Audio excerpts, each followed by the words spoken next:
इस लड़के ने पौधे का एक टुकड़ा तोड़ा और एक छोटा सा निवाला लिया। हैरानी की बात यह थी कि इसका स्वाद बहुत अच्छा था।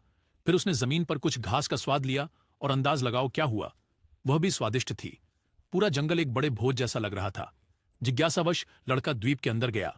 अचानक एक तेज आवाज आई। उसने देखा और पाया कि पूल में ढेर सारे छोटे नेवले खड़े थे।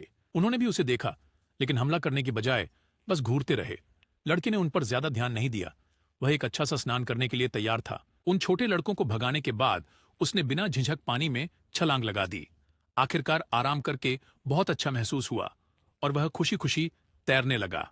जैसे ही उसने स्नान पूरा किया, एक बाघ दिखाई दिया। अजीब बात यह थी कि न तो बाघ और न ही नेवला एक दूसरे से डरे हुए लग रहे थे। लड़का मुस्कुराया जब उसने बाघ को भोजन का आनंद लेते देखा, लेकिन रात में चीजें अजीब हो गईं। सारे नेवले भाग गए और सोने के लिए पेड़ों पर चढ़ गए। फिर कुछ अजीब हुआ।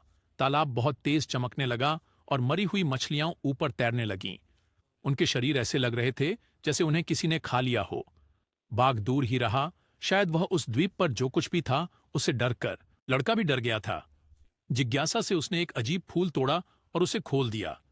अंदर एक असली मानव दांत था। तभी उसे एहसास हुआ कि यह एक नरभक्षी द्वीप हो सकता है। वहां से निकलने का समय आ गया है। अगले दिन सुबह लड़के ने एक नाव में खाना लादा, चढ़े और यहां तक कि कुछ नेवले भी। उम्मीद है कि इससे लड़के और बाघ का कुछ समय तक पेट भर जाएगा। उनके जाने के बाद किसी ने भी फिर कभी उस डरावने द्वीप को नहीं देखा। उनकी यात्रा के दौरान बाघ ने मछली पकड़ने की कोशिश की, लेकिन तैराकी में अच्छा नहीं था। लड़के को यह मजेदार लगा जब तक कि बाघ अचानक उसकी ओर तैरने नहीं लगा।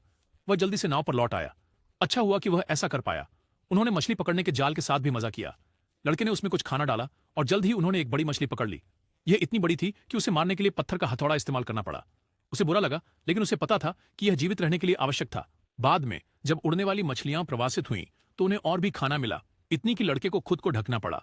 छुपने के बाद उसने ऐसे खाया जैसे कल नहीं हो। अंततः कितने समय तक बहने के बाद कुछ मछुआरों ने उसे पाया, लेकिन वह इसलिए नहीं रो रहा था क्योंकि उसे बचाया गया। वह इसलिए रो रहा था क्योंकि बाघ बस जंगल की ओर देखता रहा और उनकी तरफ वापस नहीं देखा।